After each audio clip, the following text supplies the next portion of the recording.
ba tey dañuy des ci ballon rond bi donc mooy tax ñu tàmbale suñu deuxième et dernière partie Gomis sujet à débattre bi ak Cheikhou ak Henri Camara donc bokk na ci sortie bi nga xam ne Matar Ba ak Augustin Senghor def nañ ko après revendication yi critique yu Sadio Mané jotoon na def ci pelouse bi ngeen doon jouer la dernière fois. non yaakaar naa ne bu mu koy wax maa ngi woon foofu quoi c'est que mu ngi koy wax boobu mu ngi foofu parce que. bu mu koy wax gis nañ ko won nañu carrément ñu war a ñëw def liggéey boobu noonu xam naa parfois moom na wax yoo xam ne carrément surtout boo nekkee Sénégal am na noo war a waxee ak noo warul waxee parce que mën nga wax lu ndaw rek après ça peut exploser loolu moo tax mais buñ toogee cadre ñu ngi foofu toog gis nañ les appels gis nañ les messages koo xam ne carrément mu ngi ñëw defal lu mu war a defal quoi. yow mi ko fekkee mën nga ñëw wax tuuti réaction wu Sadio après que ministre bi wax loolu. non bés ministre moom fekkee moo ko moom. bés président laa fekkee boobu mu ngi koy wax si reetaan ko dama waxee. après war nañu message bi war nañu numéro boo xam ne carrément c'est la personne qui doit venir à Dakar pour le faire ouais. D'accord Henri et tu trouves que réponse bi mu leen servir c'est juste. li kii wax. li président bi wax Matar Ba. non xam nga ñoom foog ñuy waxtaan quoi parce que am na yoo xam ne warul génn ci presse bi entre ñoom mën nañu waxtaan xool. luy arranger seen problème quoi. parce que Sadio tamit am na droit bu terrain bi baaxul mu ne terrain bi baaxul. parce que leader la. effectivement c'est le seul leader boo xam ne moom mun a taxaw kaas gars yi dégg ko donc bu waxee waruñu ko tontu dañ ko war a woo waxtaan ak moom ne ko booy ñu ngi jéem a def lu ñu mën waxtaan bi rafet quoi mu rafet mais pas tontu yi lii rafetul parce que kenn rafetul ko. Sénégal bi ñëpp a mer. te dafa mel ni moom li muy wax sax dëgg la ko ci état de pelouse bi. ñëpp a koy déplorer. waaw mais xam nga man li may wax moom mooy.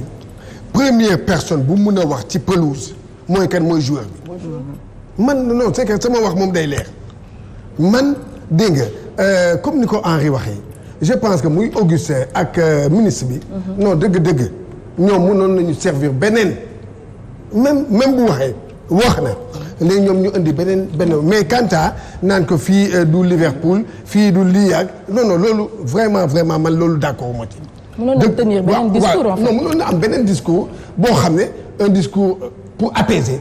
ou bien pour fédérer wax ne na nga mais non mais attends le ministre moom mu ngi wax loolu kii moom mu ngi koy wax loolu mais moom na expliquer bii loolu amee bon léegi nañ ñu expliquer 2019 la ñu defar pelouse bi def ci ay xaalis bu bare pelouse bi yàqu ba ñii joueurs yi et puis attention li gars yi di xamul Sadio.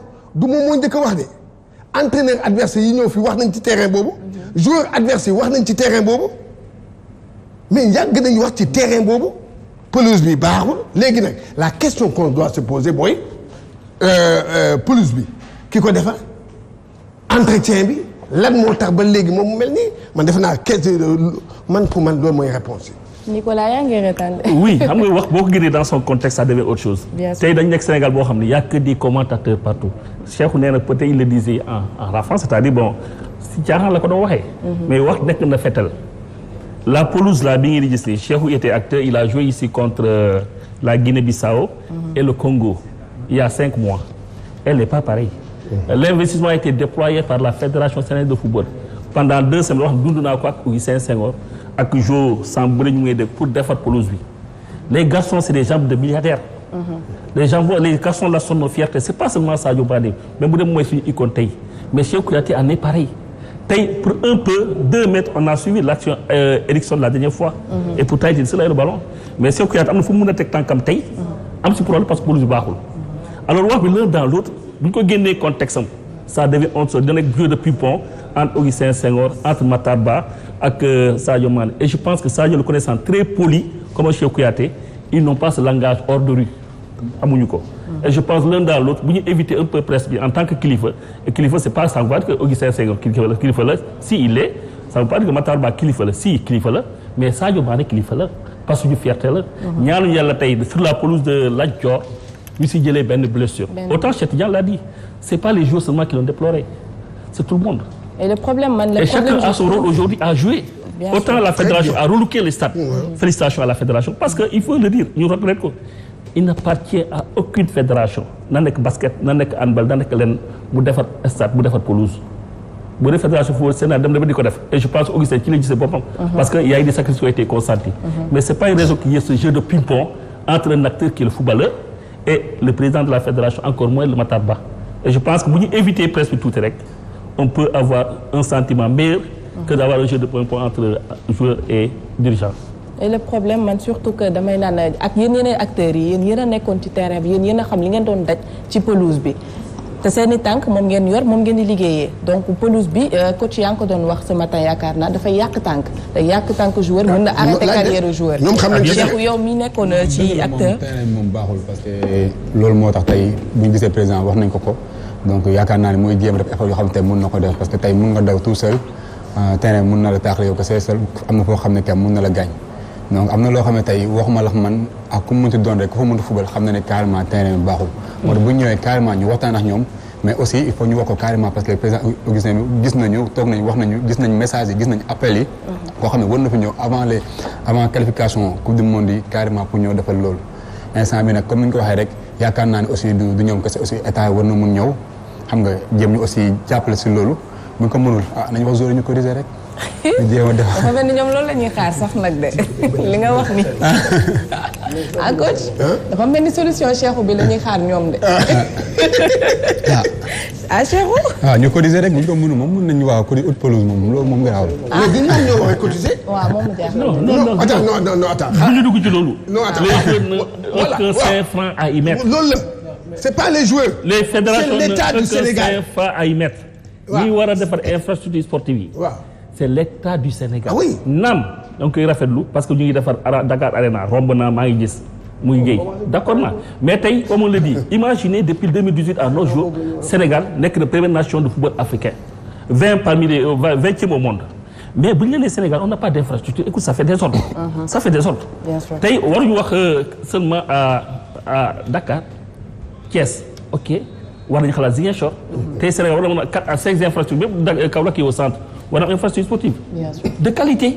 Parce que je le dis on dit souvent les Lions ne jouent pas bien oui mais sur quel terrain de sur quel aire de jeu. Si c'est un champ de patates. Voilà. Est-ce que mën na fa rafet. Voilà. mënul nekk. c'est vrai.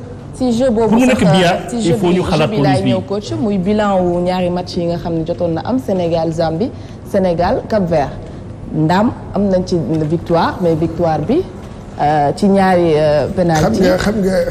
xam nga man déjà xam naa ne bon du ma ci Cheikhou Kouyaté du ci ànd ak man je ne sais pas mais c'est que man xam nga lan la man dama ne man gisuma woon Cap-Vert gisuma woon Zambie man ñeneen laa gisoon ñoo xam ne dañuy xëccoo ak ñoom Coupe d'Afrique bi ñu jouer ak ñoom amical comme ñeneen ñi niñ ko defee on a vu voilà Cameroun Nigéria booy utal sa équipe tey jii équipe bu Sénégal ñii da nga leen di utal koo xam ne wóor la ne la ñii ay favori la ñu ci coupe bi pour jëli coupe bi ñooñu ngay dajal waaye sincèrement dem Zambie nga xam ne mais Zambie nekk na comme champion d'Afrique. waaw non mais attends 2012 non attends Zambie nekk na champion d'Afrique mais Zambie dafa nekk en reconstruction il faut suivre l'évolution des équipe da ngay suivre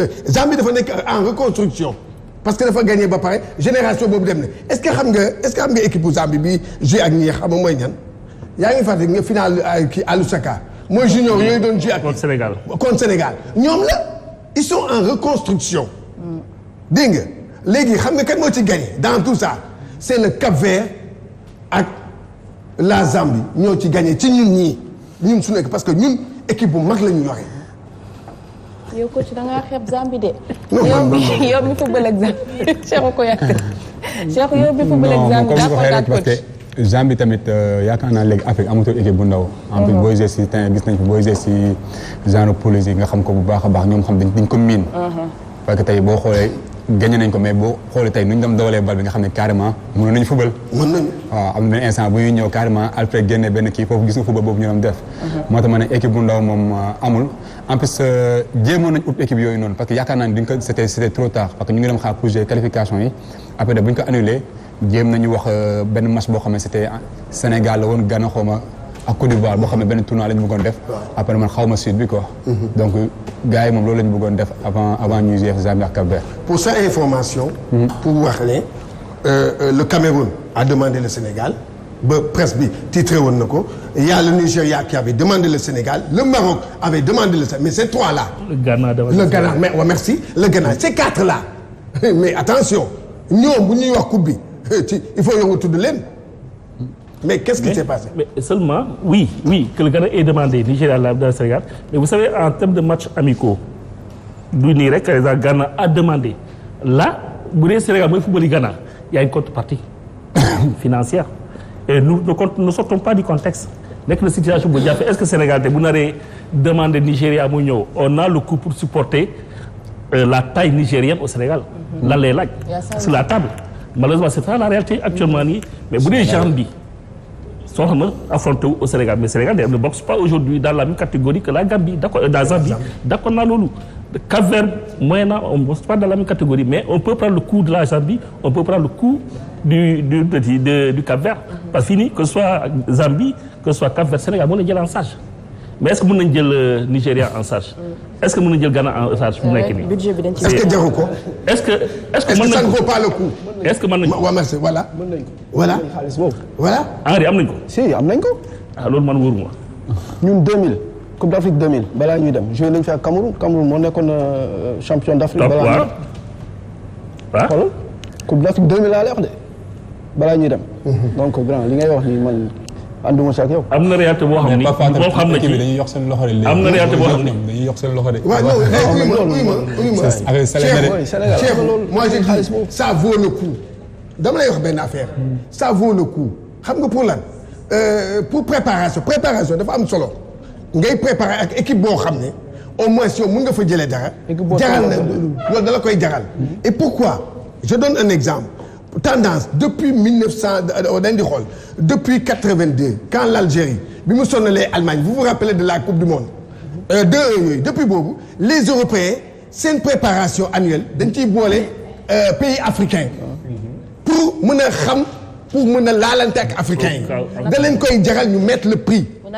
c'est ça aujourd'hui loolu la Sénégal day viser la Coupe d'Afrique des Nations xanaa ngeen bañ ko viser. non ah voilà bu fekkee da ngeen koy viser da ngeen dem jouer ak ñoo xam ne kii dañu. d'accord naa ci loolu. on appelle ça dépense de souveraineté c'est-à-dire tey équipe nationale bu nekk que ce soit basket que ce soit handball même bu la neexee làmb bu ñu naree génn contexte Sénégal état moo ko war a jël en charge. est-ce que match yi ñaari match yi nii état moo ko jël en charge ou fédération. point d'interrogation fa laay waxee te moo xam na ci dara. xam na ci dara tey boo waxee ñu naan priorité dans ce pays-là mais est-ce que ces footballeurs-là ne sont pas des priorités la meilleure destination du Sénégal aujourd'hui kan moo koy jaay du footballeurs yi. est-ce que état du Sénégal bu amul woon benn on reviendra dans le débat de Cheikh Tidiane Gomis l'orientation sportive du Sénégal est-ce que jaru ko oui jar na ko mais état est-ce que jaral na ko mu def autant d'argent pour accueillir le Nigeria autant accueillir le Ghana accueillir le Cameroun pourquoi pas une équipe européenne est-ce que da ko def. mais bu fekkee ni dajeeg équipe yooyu noonu en vue de préparation pour mën a préparer coupe d'Afrique comme ni ko coach waxee jar na ko pour joueurs yi mën a préparer wu xam en conséquence lan moo leen di lan la ñuy fekk ci jar na ko xam nga Henri wax na léegi benn wax xam naa Nicolas bëgg ko kii mais qu'on se dise la vérité aujourd'hui cette fédération là elle est balèze dañu waxante dëgg kon li nag on se demande où est l'argent bi ñuy gagné ca coupe du monde ba bi ñu jëlee ca coupe du monde ba nos juniors bi ñuy dem coupe du monde on a qualifié nañ 2 fois suñu junior coupe du monde xaalis la mais loolu yëpp bi ñuy di dem coupe du monde c'est l'État qui a pris tout en charge bi fédération même ça li leen CAF jox pour xam nga CAF day jox équipe bi pour ñu préparer coupe du monde l'État a dit non téye leen loolu que man li may wax peut-être ñu bañ ko kii mais fu lu wóor laa ko kii dama ne am nga xaalis boo xam ne dala koy jaral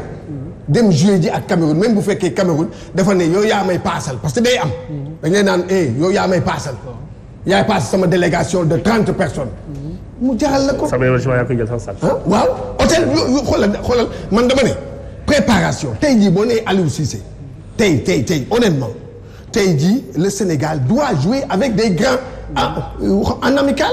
man loolu lay wax pour la préparation. Zambie c'est une grande nation. non c'est que. bu fàttali Zambie moo doon 2-1. c'est que évolution Zambie. non évolution Zambie la boobu ak bu tey bi du benn. Zambie non du benn non. non si si. non tey on parle de contexte yi non tey dañuy wax football c'est du jour au lendemain. Henri loolu mën naa koy wax football tey la ëllëg qui te disait qu'aujourd'hui Zambie ne sera pas en Coupe d'Afrique doo ko xalaat parce que Zambie a été finaliste et champion d'Afrique en 2012 l'année suivante 2013 Zambie Nigeria moo jël CAN bi en Afrique du Sud Nigeria moo ko jël en Afrique du Sud Zambie depuis là joue les seconds rôles en Afrique tey c'est l'Algérie qui a aujourd'hui qui est la première nation au monde après la Côte d'Ivoire si tu veux en Afrique je veux dire man dañu ne Sénégal je me dis Sénégal n'est pas première nation moo koy wax Algérie la parce que autant de victoires 26 mu aligné sans défaite bëriwul ñu ko def battre na record Côte d'Ivoire léegi football ne ñu ko doon wax sax je pense qu'il y a plus de petites nations autant naam encore na qu'on cherche à rencontrer pourquoi pas l'équipe de France oui pourquoi pas la Russie d'accord na mais la politique d'orientation doon définir ñu xam ne football aujourd'hui que ce soit toutes les autres disciplines c'est des ordres de priorité. mais Cheikhou yéen 2 matchs yi on est d'accord ça vous a apporté quelque chose wala. non sûr dans les gens parce que bu ñu fàtte aussi en benn instant bu ñu dem jouer contre Brésil laajoon nañu fi Brésil benn instant. donc jour li ñu soxla woon tey rek mooy benn cohésion ñu gisee suñu biir xool bu baax a baax fu ñu toll mais xam nañ bu baax a baax lu gën a important mooy c'est dans 2 mois. mooy qualification bi ñu mën a pare carrément parce que ce sera pas facile. parce que waaw mu doon Zambie mu doon ko xam ñu ngi wax tey Zambie waaw dëkk bu ndaw ñu ngi wax ak kooku. Cap-Vert dëkk bu ndaw instant yi Togo la ñuy am. ak Togo ak Congo. tey ñu bëri ñu ngi wax ok Sénégal war na gagner match boobu loolu nag yaakaar naa ne piège la parce que fii moom dara du xew tant que match bi jotul. il faut que tamit ñu génnee affaire boobu suñu xel quoi parce que comme ni nga ko waxee sànq rek Afrique dafa am benn loo xam ne piège la saa bu ñu toogee ñun ñoo fi mën man yaakaar naa ne tant que gagné guñu fi dara mënuñu fi.